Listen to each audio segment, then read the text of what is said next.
Be ready. 5 seconds.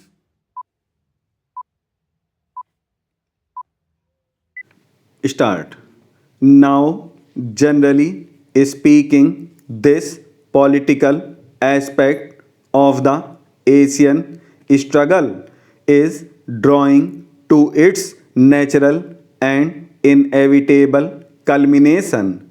But at the same time, the economic aspect continues and is bound up with all manner of economic problems affecting the world. From the Asian point of view, it has become essentially a matter of extreme urgency to deal with these problems. From the world point of view, it is equally urgent, really, because unless these problems are dealt with in Asia, they affect other parts of the world. I have no doubt that you, ladies and gentlemen, who are members of this commission, realize the importance of what I have said and will make it clear to the United Nations that any attempt to pay inadequate attention to Asian problems is likely to defeat the end which the United Nations has in view. In Asia, many historical forces have been at work for many years past, and many things have happened which are good, and many things which are not so good, as always happens when impersonal historical forces are in action. They are still in action.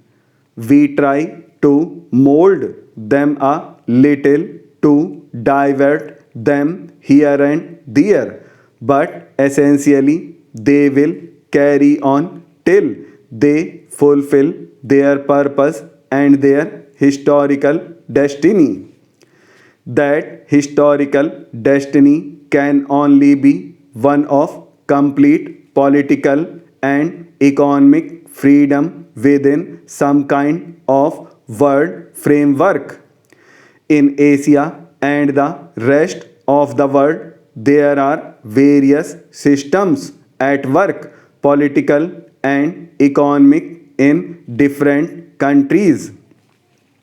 Obviously, it will not be possible to cooperate easily unless we proceed on the basis of not interfering with any system, political or economic, in any country, leaving it to that country to develop as it chooses within the larger sphere of world cooperation.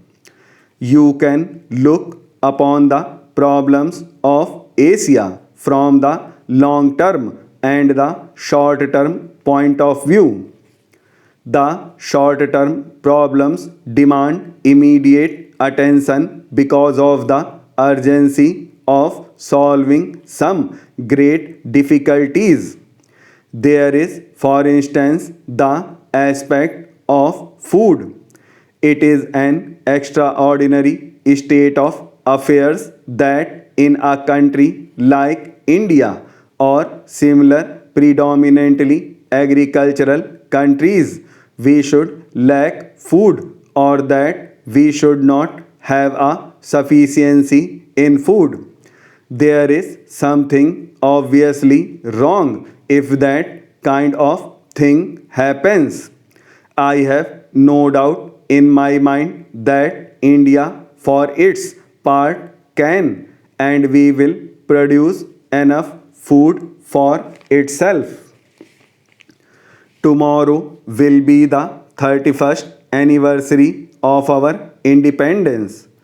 On the eve of this auspicious occasion, I greet you, my fellow citizens at home and abroad, and offer you my good wishes. Much has happened in the last 1 year. The government has done its best to restore the rule of law and the liberties of our people.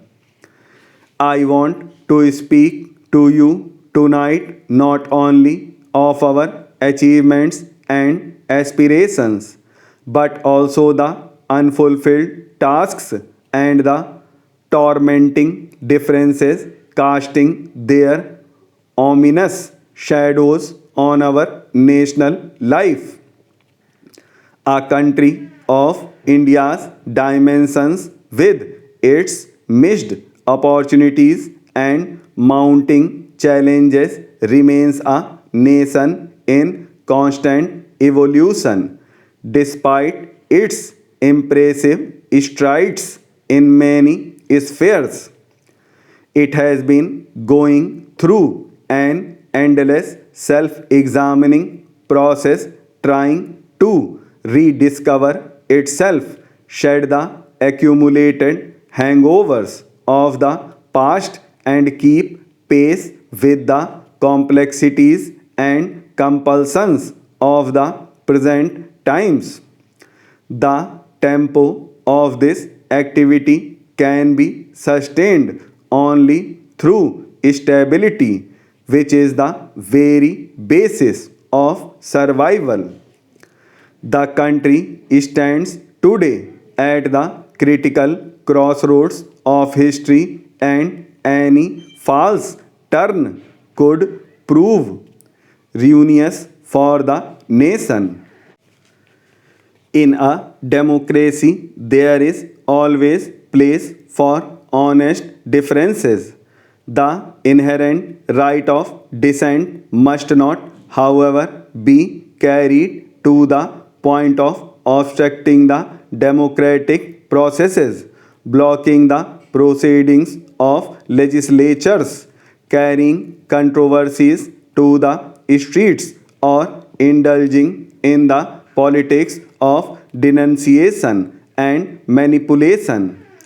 The country's political system can function only within the framework of the accepted norms based on self restraint and readiness to place public welfare above narrow party or personal interests. A nation torn as under by bitter discord can hardly hold its place or make any progress. There is need for an ennobling vision of a resurgent India, imbued with a crusading spirit and an exhilarating sense of participation in a common effort. No nation can face the future and move forward without a robust faith in itself and its people. The real crusade today is against poverty. We must end the widening disparities between the rich and the poor, and the creation of islands of privilege. We cannot afford to be complacent in such a situation, have to forge ahead with well conceived, need oriented, and strictly time bound programs for ensuring socio-economic justice for all. The future must hold out a promise for a better life for the economically weaker and vulnerable sections of our society.